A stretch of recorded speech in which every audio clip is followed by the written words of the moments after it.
Welcome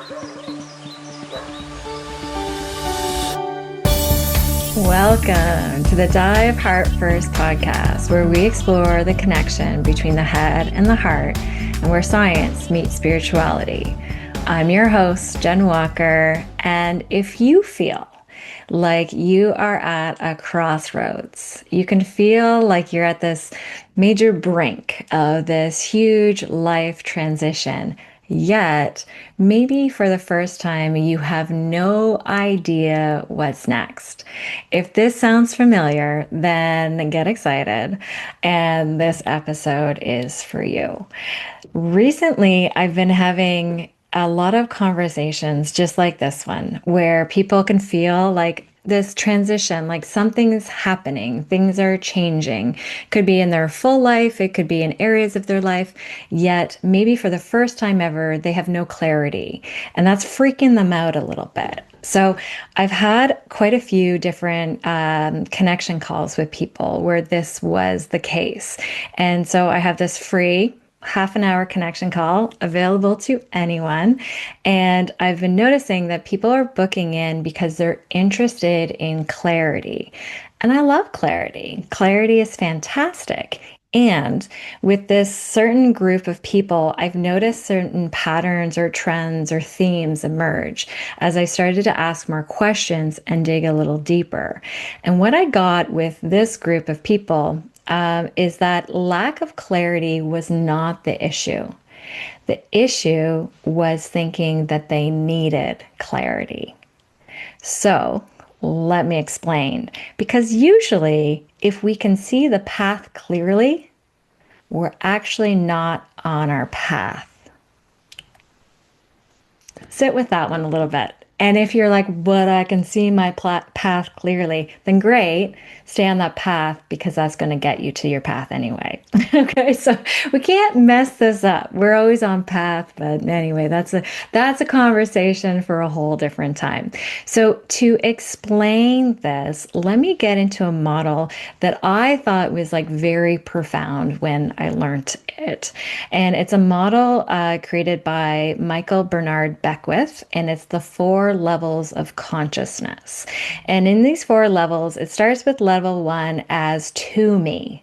And this is a level of consciousness of victimhood. So powerless and out of control to circumstances and believing and buying into any thought or feeling or emotion that we have. So very dense energy. Life happens to me. It's tough. It's powerless, absolutely powerless, sometimes hopeless and sometimes depressed. So in that level of density, most of us seek like, what's the exit point? How do we get out of that stage and that phase? And that is through 100% accountability, 100% responsibility. And when we take that, we become creators. And that is when life happens by me and for me. And this is when we get into a manifestor consciousness. So this is where we create. So we see the path clearly. We see the desire, we see the want, we see the thing, and then we focus our energy, our thoughts, our feelings, our actions towards that thing until made manifest, until it's actualized into our life. It's fantastic, it's empowered, and yet when you do it enough in your life, you're like, you get there, you get the thing, you get the want, you get the ask. And if you're anything like me, you've gotten there and you're like, is that it? Right? It's neat, but it's still very personality or ego driven, very yang, very push versus pull. And so the next level of consciousness, the graduation, the initiation is surrender. It's letting go. It's non-attachment. And then this is when we get through me. We get to the stage of through me, which is a channeling consciousness. And so this is where flow state happens. This is where, beyond our wildest dreams and expectations happen. So when we're in manifestor consciousness is beautiful and brilliant, and we focus in, we hone in on something, we go towards that thing. And yet we might have the blinders on. And always there's other things coming and presenting, but we won't see it, even though that thing might be phenomenal and much beyond our wildest belief system of what is possible for us. So, in manifestor consciousness, there is always going to be like this glass ceiling, dependent on our what's in our level of like what can we imagine? What are we conscious to even wish for? So when we graduate into this like channeling consciousness, is just seeing what flows to and through us. And this is kind of fun. And this is what I really sensed with the clients that booked in for this connection call, is the transition of getting excited about being in this phase. That's is actually where they were. And so this is what I like to call like the hot cold game. And so you might not see the path clearly because you're going to be discovering the path. And you discover the path, I say, through the breadcrumbs. you just you just follow the breadcrumbs, and you're omnipresent. So this is, we get out of that density and we go into yin, we go into a pull, we go into the heart, we get into the intuition, we get into the super conscious, we get into the super soul. This is the spirit living through us, as I see it at least. And we interact with whatever arrives to us and noticing the aliveness. And wherever the aliveness is, wherever the energy is, we flow with.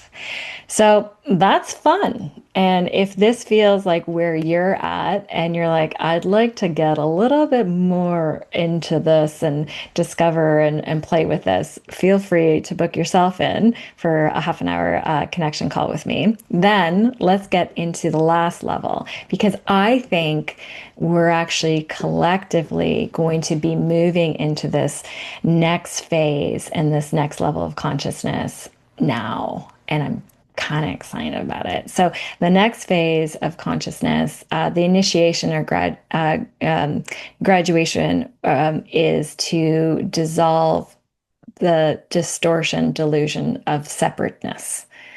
So it is getting into the oneness field. It is unity consciousness. It's being consciousness, and it's as me.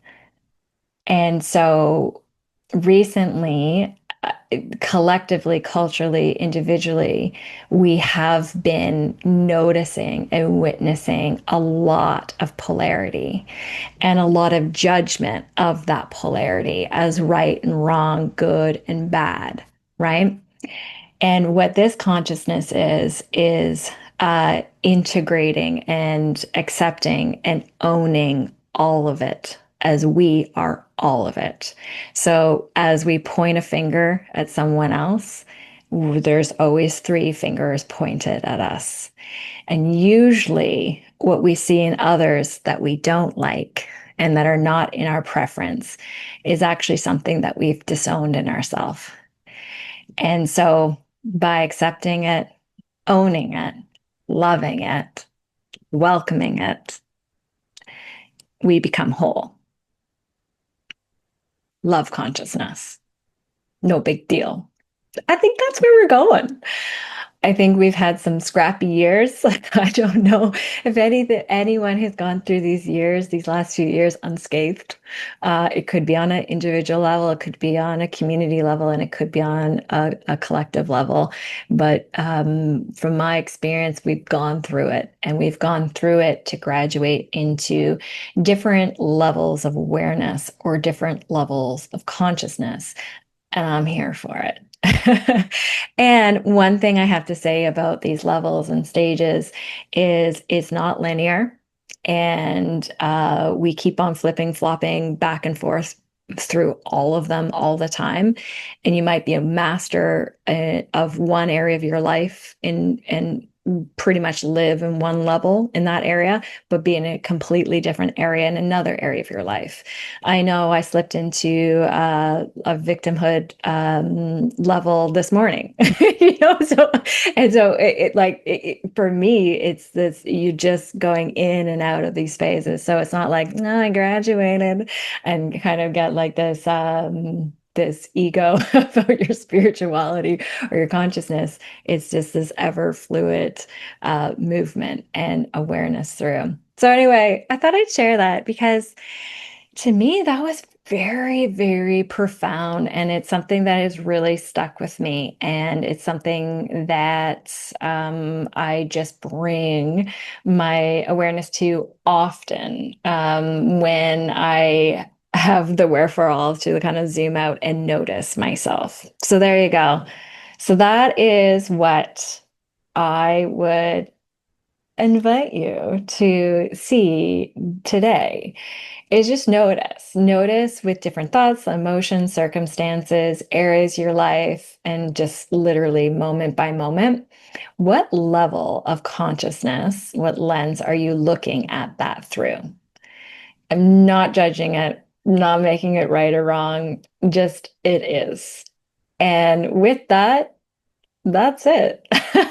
If you're interested in booking a half an hour connection call because you're like, I don't know what I want to talk about, but I know I want to talk to you, then just book it. Like, book it. Let's meet. Let's do the thing.